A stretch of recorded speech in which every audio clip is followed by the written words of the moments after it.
አንድ ቃል አነብና የመነሻ ሐሳብ ከዛ የምናነሳቸው ብዙ የመጽሐፍ ቅዱስ ክፍሎች አሉ። ሐዋርያው ጳውሎስ በአንደኛ ቆሮንቶስ 16 ቁጥር 9 ላይ የተናገረውን ሐሳብ እሱን እንደ መነሻ ሐሳብ አድርገን እንነጋገራለን። እግዚአብሔር ስሙ ይባረክ። የእግዚአብሔር ቃል እንደዚህ ይላል፣ ስራ የሞላበት ትልቅ በር ተከፍቶልኛልና ተቃዋሚዎቹም ደግሞ ብዙ ናቸው ብሎ ይናገራል። ስራ የሞላበት ትልቅ በር ተከፍቶልኛልና ተቃዋሚዎችም ደግሞ ብዙ ናቸው ይላል። እግዚአብሔር ስሙ የተባረከ ይሁን። ከጥቂት ሳምንታት በፊት ጠዋት ላይ ከመኝታዬ ስነሳ ይሄ ቃል ለፓስተር እየነገርኩት ነበርና ውስጤ በቃ ኦልሞስት እንደ ድምጽ ነው በውስጤ ይሄን ቃል ጮኸ ማለት እችላለሁና በዛ ሁኔታ ተነሳሁኝና መልእክት እንደሆነ የእግዚአብሔር ሐሳብ እንደሆነ የእግዚአብሔር ድምጽ እንደሆነ በመንፈሴ ተረዳው። ለኔ ብቻ ሳይሆን ለቤተ ክርስቲያንምና ስለዚህ እዚህም ቦታ ላለው ለጌታ ስራ መልእክት ነው ብዬ አስባለሁኝና የምናገርበት ሐሳብ የተከፈተ በር ነው በሚል ሐሳብ ነው የምናገረው። እግዚአብሔር የተከፈተን በር ሰጥቶናል። እግዚአብሔር ስሙ የተባረከ ይሁን እና ይህንን ሐሳብ ያው ሐዋርያ ጳውሎስ ነው የተናገረው። በጣም ስራ የሞላበት ኤፌሶን ውስጥ ስለነበረው መንፈሳዊ እንቅስቃሴ ነው የሚናገረው። ሐሳቡን በደንብ ለመረዳት ሐዋርያት ሥራ ምዕራፍ 19 ላይ ሄዳችሁ ስትመለከቱ እግዚአብሔር በሐዋርያት ሥራ በዛ ስፍራ ላይ በኤፌሶን ከተማ ውስጥ እግዚአብሔር አምላክ በጳውሎስ እጅ የሰራውን በጣም አስደናቂ የሆነ በጣም ታላቅ የሆነ የወንጌልን ስራ በተመለከተ ጳውሎስ ለቆሮንቶስ ሰዎች የጻፈው ሐሳብ ነውና ከዚህ ሐሳብ በመነሳት ስለ በር ትንሽ ለማጥናት ሞከርኩኝና በጣም የሚገርማችሁ ነገር በጣም ሰፊ ሐሳብ ስለ በር መጽሐፍ ቅዱሳችን እንደሚናገር ነው ያየሁትና ምናልባት 2 ሳምንት ከበዛም 3 ሳምንት ወስደን እየተማረን እንደገና እንጸልያለን። እግዚአብሔር የተከፈተን በር ሰጥቶናል። ደግሞዋለው እግዚአብሔር ስራ የበዛበት የተከፈተን በር እግዚአብሔር ሰጥቶናል። እግዚአብሔር ስሙ ይባረክና ይህንን ቃል እንደ ትምህርት ስብከት ብቻ ሳይሆን በህይወታችሁ ውስጥ እንደ መልእክት አድርጋችሁት ውሰዱት። የእግዚአብሔር ሐሳብ የእግዚአብሔር ቃል ወደኛ ሲመጣ እግዚአብሔር ሊሰራ ያለውን ነገር ነው፣ ኢንቴንሽኑን ወይም ሐሳቡን ነው የሚገልጽልን። ስለዚህ ያንን ነገር በህይወታችን ውስጥ እውን እንዲሆን ካስፈለገ ያ የመጣውን እውነት ልንረዳው ያስፈልጋል። ያን የተነገረውን ነገር በመንፈሳችን ልንወርሰው ያስፈልጋል። በመንፈሳችን ውስጥ ያልወረስነውን ያልተረዳነውን ነገር ከኛ ጋራ በእምነት ያልተዋህደ ነገር ቢነገርም እንኳን ወገኖቼ እግዚአብሔር መቼስ መሐሪ ስለሆነ ልዑላዊ አምላክ ስለሆነ የተናገረውን ነገር ያደርጋል። ግን ከዚህ በፊትም ተናግሬ ያለው የሚመጡ ድምጾች በአብዛኛው ኮንዲሽናል ናቸው። ልናሟላቸው የሚገቡ እውነቶችና ሐሳቦች እንዳሉ ከመጽሐፍ ቅዱሳችን እንማረ። ስለዚህ አሁን ስለተከፈተ በር ስራ ስለሞላበት ስለተከፈተ በር ነው የምንነጋገረው። እግዚአብሔር ሊሰራ ያለው ነገር አለ፣ እየሰራ ያለው ነገር አለ። ብዙ በሮች ወገኖቼ መከፈት አለባቸው። መጽሐፍ ቅዱሳችን ስለ ብዙ በሮች ነው የሚናገረው። በር የሚለው ሐሳብ በጣም ሁላችንም ልንረዳው የምንችል ሐሳብ ነው። በር በጣም አስፈላጊ የሆነ ነገር እንደሆነ እናውቃለን። አሁን ለምሳሌ ቤት ሲሰራ በር በጣም ወሳኝ ነገር ነው። ያለ በር መግባት አንችልም። አሁን ወደዚህ ቤት የገባ ነው ይሄ በር ስለተከፈተ ነው። በሩ የተዘጋ ቢሆን ኖሮ እዚህ ማምለክ ዛሬ ባልቻልንም ነበረ። ስለዚህ ስለ በር መጽሐፍ ቅዱስ በጣም በብዙ ቦታ ይናገራል። በብዙ ሁኔታ ውስጥ ምን አይነት የተለያዩ አይነት በሮች እንዳሉ የእግዚአብሔር ቃል ይናገራል። ታውቃላችሁ እግዚአብሔር እንኳን ወደ ህይወታችን ለመምጣት በመካከላችን ለመስራት የልባችንን በር ይፈልጋል። ይህንን በራእይ መጽሐፍ ምዕራፍ 3 ላይ እንመለከተዋለን። ጌታ ኢየሱስ ክርስቶስ ሲናገር እኔ በደጅ ሆኜ ምን አደርጋለሁ አለ? አንኳኳለሁ አለ። ማንም በሩን ቢከፍትልኝ፣ ይሄ የሰው ልብ መጣበታለሁ። የሰው ልባችን ራሱ በር እንደሆነ እግዚአብሔር ቃል ያስተምረናል። የሰው ልብ አሁን ካልተከፈተ፣ አሁን እዚህ ቦታ ምንም ባገለግል የእግዚአብሔርን ቃል ብናገር ልባችሁ ካልተከፈተ አትጠቀሙ። ልባችሁ ካልተከፈተ አትቀበሉት። የእግዚአብሔርን ጸጋ ለመቀበል የሰው ልባችን መከፈት ሳይሆን ስለ ልብ መከፈት በጣም መጸለይ አለብን። በጣም የሚገርማችሁ ነገር ነው። በመዝሙር ምዕራፍ 24 ላይ የእግዚአብሔር ቃል ሲናገር እናንት መኳንንቶች ምንን ክፈቱ ይላል? በሮችን ክፈቱ። ከዛስ የዘላለም ደጆች ምን ያደርጉ? ይከፈቱ። ማን ይገባ ዘንድ? የክብር ንጉሥ እግዚአብሔር ይገባ ዘንድ ይላል። ተመልከቱ፣ እግዚአብሔር ይገባ ዘንድ በሮች መከፈት አለባቸው። በሮች ሁሉ ይከፈቱ ዛሬ። ይሄ የዘላለም ደጆች የሚለውን ሐሳብ ስትመለከቱ በእንግሊዝኛው ላይ ኤንሸንት ዶርስ ነው የሚለው። ምን ማለት ነው? ለረጅም ጊዜ የተዘጉ በሮች አሉ ማለት ነው። አሁን ከተማ፣ አንዳንድ ከተማ ለወንጌል የተዘጋ ከተማ ነው።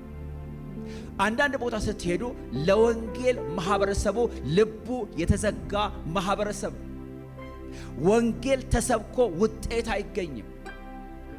አንዳንድ ከተሞች ለወንጌል ፈርታይል አይደሉም። አንድ ከተማ አሜሪካን ሀገር አንድ ፓስተር የጻፈው መጽሐፍ ላይ ምን ይለዋል? ከተማውን የፓስተሮች መቃብር ቦታ ነው፣ the graveyards of the pastors ብሎ ሰውየው የጻፈውን ትዝ አለኝ።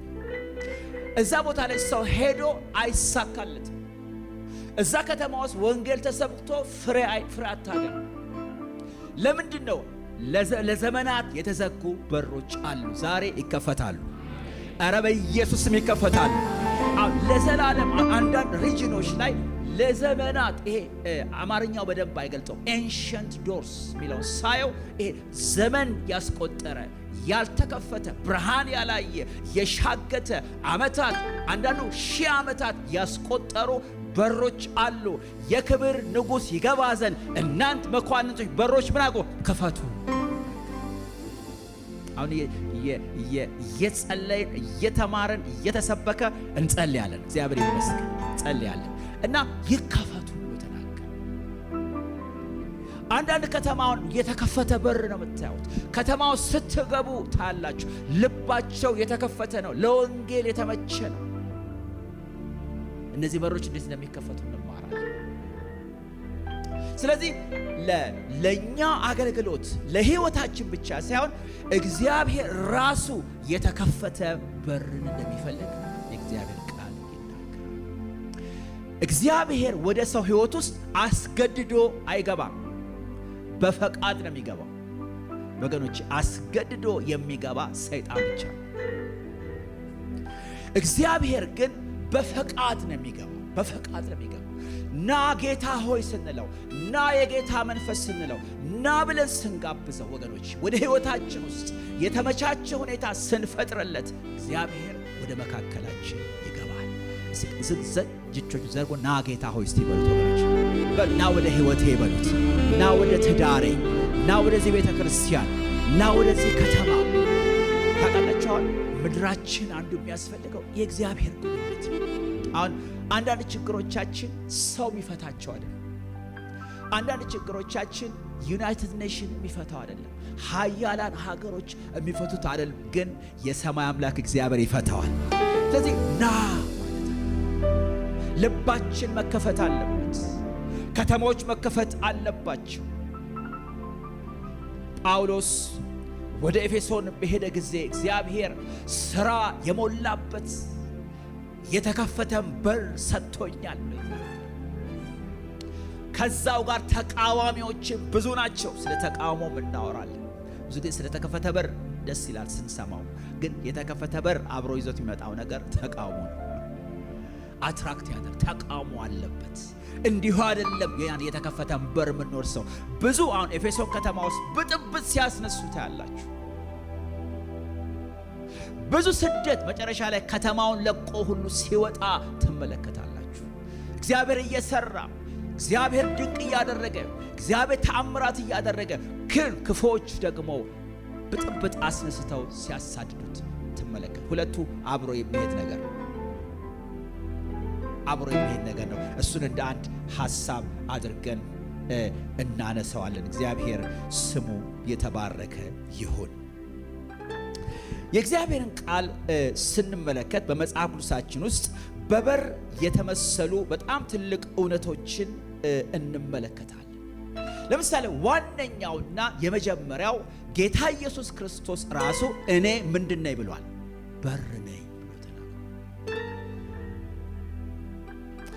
ማንም ሰው ያለሱ ወደ እግዚአብሔር መንግሥት መግባት አይችልም፣ መውጣት አይችልም፣ መሰማራት አይችልም። በእኔ የሚገባ አለ ይገባል፣ ይወጣል፣ እንደገና ደግሞ ይሰማራል ብሎ ይናገራል። ኢየሱስ ክርስቶስ ራሱ በር ነው። የመንግሥተ ሰማያት በር ነው። ሰው ወደ እግዚአብሔር መንግሥት የሚገባው በክርስቶስ ኢየሱስ ብቻ ነው።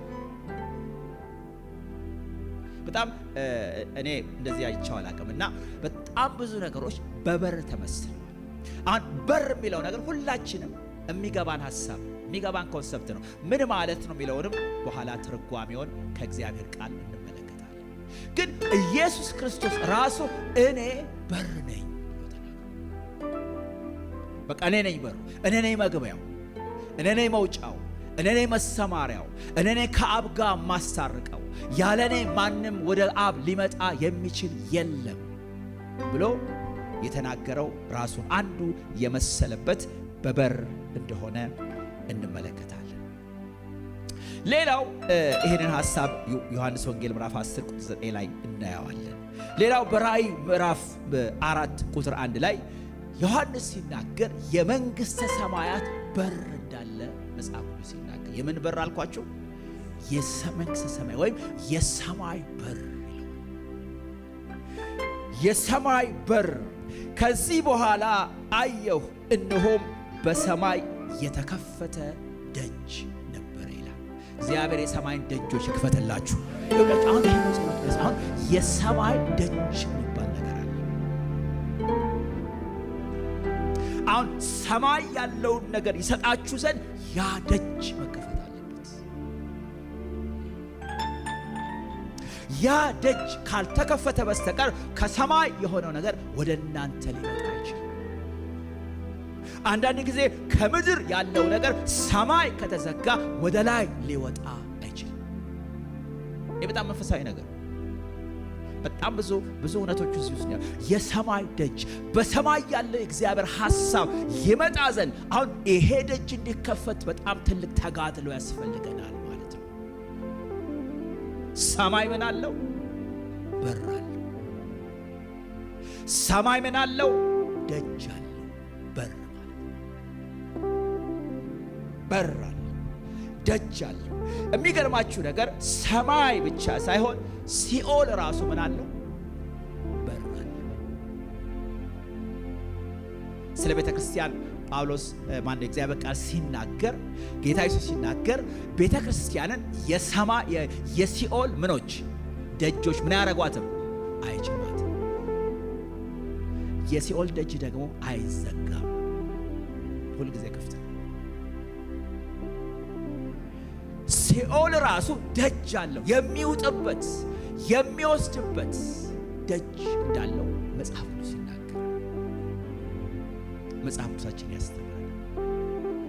ይሄ የሲኦል ደጅ ወገኖች ይዘጋ ዘንድ፣ ሰዎች ከሲኦል ያመልጡ ዘንድ፣ ሰዎች ከሞት ያመልጡ ዘንድ ትልቅ ተግዳሮት ቤተ ክርስቲያን ማድረግ አለባት ማለት ነው። የሲኦል ደጆች እንዳሉ የእግዚአብሔር ቃል ያስተምራል። ሌላው የፍርድ ደጆች እንዳሉ መጽሐፍ ቅዱስ ይናገራል። የፍርድ ደጆች ይላቸዋል። በያዕቆብ 5:9 ላይ እነሆ ፈራጅ በደጅ ፊት ምን አድርጓል? ቆሟል። ፈራጅ በደጅ ፊት ቆሟል። የፍርድ ደጆች እንዳሉ መጽሐፍ ቅዱሳችን ያስተምረናል። ሌላው አሁን ያነበብኩላችሁ ይሄ ውጤታማ የሆነ እድል፣ አገልግሎት፣ የሥራ የተለያዩ በሮችን እግዚአብሔር ለልጆቹ ደግሞ ይከፍታል። እግዚአብሔር ስሙ የተባረከ። በቃ እድል ያለበት በኋላ ትንሽ አብራራዋል። በጣም ውጤታማ ምን ሆነበት ሰርተን ወዲያው ፍሬያችንን የምናይበት። አንዳንድ ጊዜ ለዘመናት ስትዘሩ ስትጸልዩ ስትኖሩና የምታጭዱበት ጊዜ አለ። በቃ እግዚአብሔር ነገሮችን ሁሉ ያገናኛቸዋል። ነገሮችን ሁሉ ያገጣጠማቸዋል። ሁሉ ነገር ውጤታማ እንድትሆኑ የሚሆንበት ጊዜና ሲዝን እግዚአብሔር ያመጣል። እሱንም እግዚአብሔር ደጆች በር ይለዋል።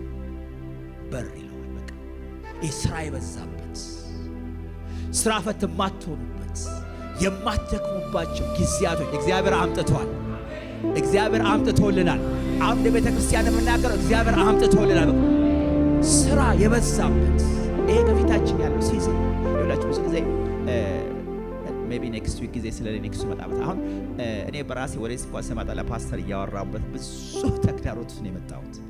በጣም ራሱ አውሮፕላኑ ተበላሸ ብለው በቃ ተላለው ከቤት ይልወጣ ስል ቴክስት አገኘው።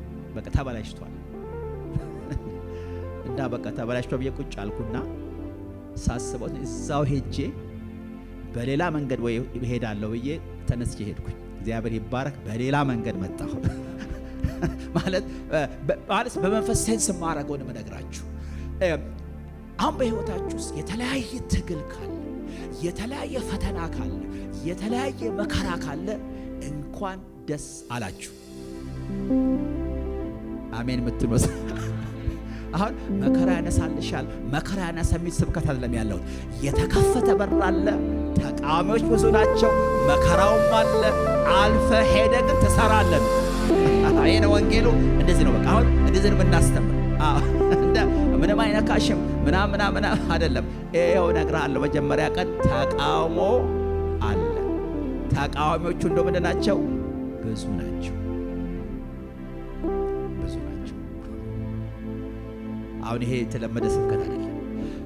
ሐዋርያ ጳውሎስ ያለው ይሄንን የሐዋርያትን አገልግሎት ተመልከቱ። በጣም ውጤታማ አገልግሎት፣ ግን እንደነሱ ደግሞ መከራ የተቀበለ የለም። ሕይወታቸው በሰማዕትነት ነው ያለፈው። በየከተማው ይደበደባሉ፣ በየከተማው በድንጋይ ይወገራሉ። ግን የጌታን ስራ ሲሰሩ ታያላችሁ። ታስረው ሲፈቱ ደስ እያላቸው ይወጣል። እንደ ዘመኑ አማኝ አይደለም። ሰው ታስሮ ሲወጣ ስለታሰረ በምን ሂሳብ ደስ እያለው ይወጣል? ዛሬ የሆነ ሰው ፊቱን አጠቆረብ ብላን የምናዝነው እና በቃ ለዚህ ክብር ጌታ ስላበቃን ረግ ደስ አይል። ይሄን መንፈስ ጌታ ይመልሰው። ይሄን ቅናት እግዚአብሔር ይመልሰው።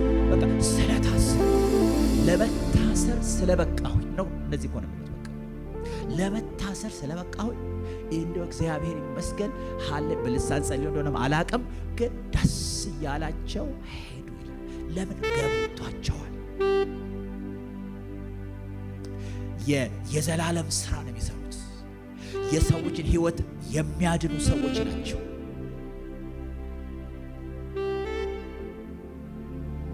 ስለዚህ እህቶቼና ወንድሞች በተለያየ ነገር ውስጥ ብታልፉ አንዱ የሚያሳየው ነገር ሕያው ናችሁ። እግዚአብሔር ይባረክ። አሜን። ምን አልሆናቸው? አልሞትኩም በሉት። በቃ አላችሁ ማለት አንዱ የሚያሳየው ነገር አላችሁ። በቃ እግዚአብሔር ይባረክ። ሌላው ደግሞ በእናንተ ህይወት ላይ እግዚአብሔር ምን አለው? ዓላማ አለው። የእግዚአብሔር ስራ፣ የእግዚአብሔር አጀንዳ በህይወታቸው ላይ ያለ ሰዎች ምልክታቸው ፈተናቸውና መከራቸው በጣም ብዙ። ለምንድን ነው ብትሉኝ እግዚአብሔርን ጠይቁት። እኔ ማላቀ እኔ በራሴ ያለ ነገር አይገባኝ እና በጣም ብዙ ያለፍኩበት ማልፈበት ነገር ስላለ ማለት ነው። ግን አሁን ይሄ ገብቶት ጌታን ለማገልገል የሚነሳ ጄኔሬሽን ያስፈልጋል። እዚህ ቤት አለ። አሜን በሉ ባካችሁ። ገብቶት በቃ ይሄ ያባበልን አይደለም፣ እውነት እየነገርናችሁ በማባበል እንዴት ሆነ አይደለም፣ ትሆናለህ፣ አይቀርም። አሁን እኮ ስለ በር መከፈት ነው ማለት። የሰማይ ደጅ ተከፈተ ማለት ያንተ ችግርማ ቀላል። የሰማይ ደጅ ተከፈተ። ያንተ ኢኮኖሚማ ቀላል ነው። የእግዚአብሔር ስራ ስንሰራ የእኛን ስራ ጌታ ይሰራል። ይሄ ነው መንገድ። ይሄን ገብቶን ነው ማገልገል ያለ። ይሄ ገብቶን ነው ከጌታ ጋር መሄድ ያለ። ኢፌክቹዋል የሆነ በር ሐዋርያ ጳውሎስ ይናገራል። እግዚአብሔር ስሙ ይባረክ። ሰዓቴ እየሄደ ነውና ጥቂት ልናገርና እንጸልያለን። ሌላው የእምነት በር ሐዋርያት ሥራ ቁጥር 27 ላይ ለሕዝብም የእምነትን ደጅ እንደከፈተላቸው ተረኩ ብሎ ይናገራል። ሐዋርያ ጳውሎስ የሚሽን አገልግሎቱን ጨርሶ ወደ አንጾኪያ ቤተክርስቲያን፣ ስለ አንጾኪያ ቤተክርስቲያን ተምረናል፣ እንማራለን። ይህ ቤተክርስቲያን በጌታ ምሕረትና ጸጋ የገነባን ያለ በዛ ቤተክርስቲያን ሞዴል ነው። ስለዚህ ሚሽን ኦሪየንትድ ቸርች ናት። የሚሽን ስራ በውስጧ የሚንተከተክ ቤተክርስቲያን ናት። አገልጋዮቹ ስለ ወንጌል ስለ ሚሽን የሚገዳቸው ሰዎች ናቸው። ስለዚህ ሄደው በሰበኩበት ጊዜ እግዚአብሔር የአሕዛብን ልብ ለወንጌል ከፈተላቸው ይላል። እግዚአብሔር የሕዝባችንን ልብ ዛሬ ይክፈት። አረ ከዚህ በፊት ተናግረን አላውቅም። ታውቃላችሁ አዲስ አበባ the most unreached city ነው በዓለም። ወንጌል ካልደረሰባቸው ከተሞች በዋነኛነት የሚጠቀሰው አንዱ አዲስ አበባ ነው። ሰማችሁት? ይሄ በጥናት ነው። ወንጌል ያልደረሰበት ከተማ ኢቭን በኢትዮጵያ ኮንቴክስት አሁን ስለ ሰሜን ብዙ ጊዜ እናወራለን፣ ግን ይሄ ከተማ በብዙ ሚሊዮንስ ምን አብዛኛው ሰው ይሄን የክርስቶስ ኢየሱስን ይሄ መዳን የሚለውን ይሄን እንደገና የመወለድ በመንፈስ የመሞላት የመታተም ይሄ ኢቫንጀሊስቲክ የሆነ ይሄ የክርስቶስ የወንጌል እውነት የኛ ባገኘን በደረሰን መንገድ ያላገኘ ሕዝብ በጣም ብዙ። አንዳንድ ጊዜ በጣም ተሰብስበን ስናመልክ ስንዘምር ሚዲያ ላይ ሲታይ ሀገር ሁሉ ወደ ክርስቶስ እምነት የመጣ ይመስል አይደለም። በጣም ወንጌል መሰራት ያለበት እዚህ ከተማ ውስጥ። እግዚአብሔር ደግሞ በዚህ ሲዝን በዚህ ጊዜ እግዚአብሔር እናንተን አስቀምጧችኋል። እኛም እየመጣን ነው። የወንጌልን ስራ ከሌሎች ወገኖቻችን ቸርቾች ጋር ሆነን እንሰራለን። የአሕዛብ ልብ ከፈተላቸው። አሁን ስንጸልይ ይሄ በጸሎት አገልግሎት ውስጥ በጣም መጸለያለን። እኔ አሁን ለራሴ ለቤተ ክርስቲያን እየጸለይኩ ነው። እግዚአብሔር የሰው ልብ ካልተከፈተ ምንም ማረጋችሁ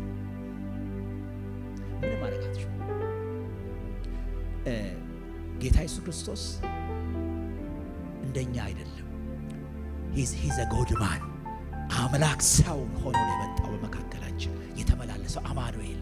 ግን በምድር ሳለ አንዳንድ ከተማ ውስጥ ኢየሱስ ራሱ ማገልገል አይችልም ነበር።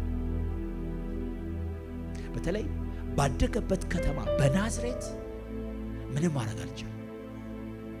ጥቂቶችን ከመፈወስ በስተቀር በዛ ከተማ ውስጥ ተአምራት ማድረግ እያወራ ያለውት የእግዚአብሔር ልጅ the son of God ይሄ አምላክ ፈጣሪ የሆነው ኤልሻዳይ የተባለው ሰማይ ምድር የፈጠረው አምላክ በናዝሬት ከተማ ምንም ማድረግ አልቻለም ብሎ መጽሐፍ። ለምን? የሰው ልብ ተዘጋ።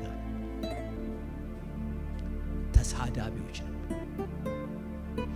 ይሰድቡት ነበር፣ ልባቸው የተዘጋ ነበር። ስለዚህ ይሄ መከፈት በጣም ትልቅ ነገር።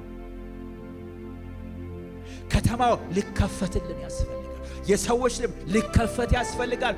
መጽሐፍ ሲናገር የሊዲያን ልብ እግዚአብሔር ምን አረ ከፈተላት። ይላችሁ አሁን ብዙ ጊዜ የማንለወጠው ነው መሰላችሁ፣ የምንሰማው ቃል ልባችን ተከፍቶ ውስጣችን ስለማይገባ። አሁን እኔ የሚያሳስበኝ ነገር በጣም በምድራችን ውስጥ ብዙ ኢቫንጀሊካል ጴንጤ ኮሚኒቲ ሃይማኖተኛ እየሆነ ነው። የእሁድ ሰንበት ተሳላሚ እየሆነ ነው። አይለወጥም፣ አትለወጥም፣ አይለወጡም። ቤተክርስቲያን ይመጣሉ። ቤተክርስቲያን ለምን? ቃሉ ውስጣቸው አልገባም። መንፈሱ ውስጣቸው አልገባም። ሲያወሩ እንደማያምን ነው፣ ሲኖሩ እንደማያምን ነው። መዝሙር ይዘምራሉ፣ ለመስረቅ፣ ለማመንዘር፣ ኃጢአት ለመስራት ግን ለምን ውስጣቸው አልዳነም? ወንጌል አልገባም። የተዘጋ ልብ ነው። ወንጌል ይቀይራል።